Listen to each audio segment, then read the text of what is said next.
Dargan's in the cubicles. Questions for Marcus? Right over here. Marcus, I'll ask you the same question about Farrell. I mean, it needs two hands to count all the great plays your playmakers made. What comes to mind? Is it Byron sidestep or Farrell run after catch or Carrington with his toes in bound? You know, those kind of things.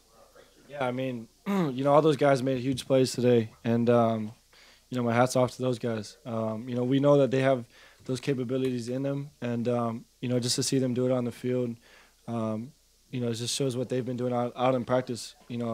Every single day that they've been here. So, for us, it's nothing that we didn't expect, and we're proud of those guys because they really stepped up for us today.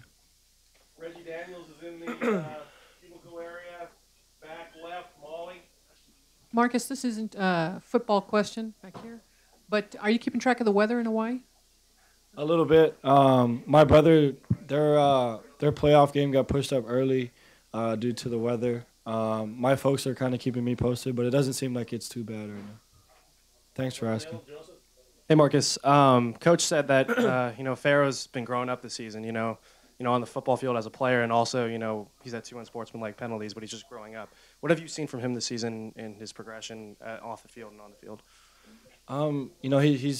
He's doing a great job of learning from his mistakes. For instance, today I think he was, so juiced after making such a big play, and then he spikes the ball. But then immediately he went to run over to get the ball and pick it up and give it to the ref. So it's coming along with Farrell. He's learning as he goes, and obviously Coach Helfrich and the rest of the coaches have done a good job of just keeping him disciplined and understanding that he.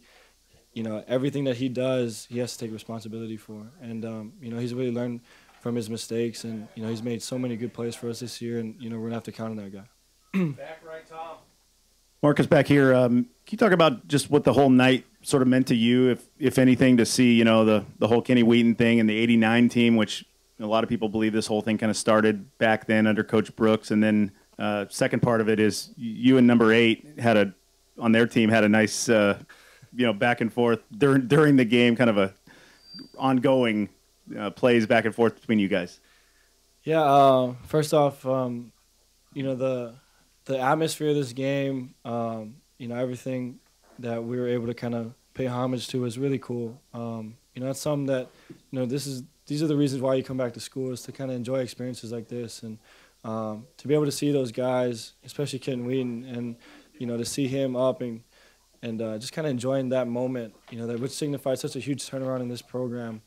It was awesome to be a part of, and that's stuff that I'll remember for the rest of my life. And the other question, Holly's a good friend of mine, and he made countless plays throughout the game, and it was nice of him to pick me up after he sacked me a couple times. So he's a great player, and he'll continue to do those types of plays.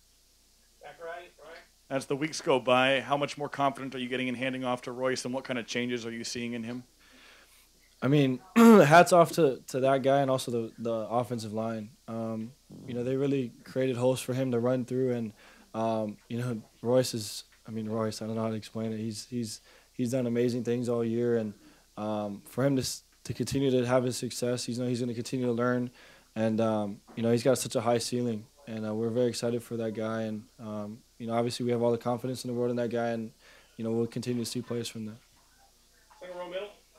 First of all, congratulations, Marcus, on a good game again. Thank you. But we're about midway through the season, and looking at it, is there anything that you're specifically most proud of, either as a player personally or as a team?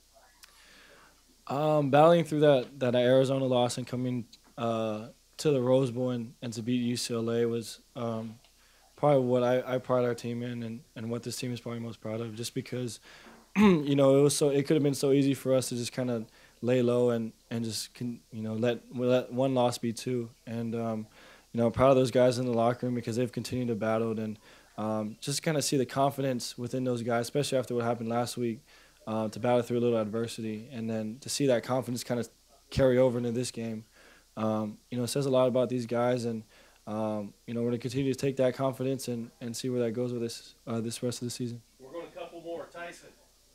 In the fourth quarter, you were sitting on the bench. I think it was after one of Royce's touchdowns, but you were sitting on the bench with Dwayne and Darren, and it looked like you were kind of maybe going over a play or something. You guys were actually all sitting like really close, like three on a bench, and everyone like looked happy, but everyone also looked like they were like really intently listening to whatever you were saying. How does that maybe conversation differ from if you had like the veterans like Braylon and Keenan there compared to these two guys who are kind of coming up in this program? Before you answer, EFO is in the back, or I'm sorry, in the cubicle area. Okay, Marcus. Yeah, I think no matter what, I would hope that those guys have the confidence in me to kind of listen to what I have to say. I think Braylon and whoever it is, if it's Dwayne or DC, those guys understand that we as a group want to continue to execute to the best of our abilities, and if we have to come in and talk about some things and go over routes or go over some type of a blocking scheme, they're definitely going to listen. And with that being said, it's always kind of a thing that we have around here is overemphasizing our communication, and that was kind of an example of it. And if we continue just to kind of be on the same page, we'll be able to execute successfully.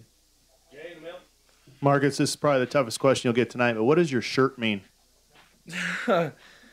Kalaipohaku is actually the hill that my high school rests on. And, a buddy of mine, they kind of make these shirts. And, for us as a high school, it's a huge kind of pride thing. And, for me, I just, I like wearing these shirts because it just kind of represents where I come from. And, I'll always cherish that. Carrington is in the confessionals.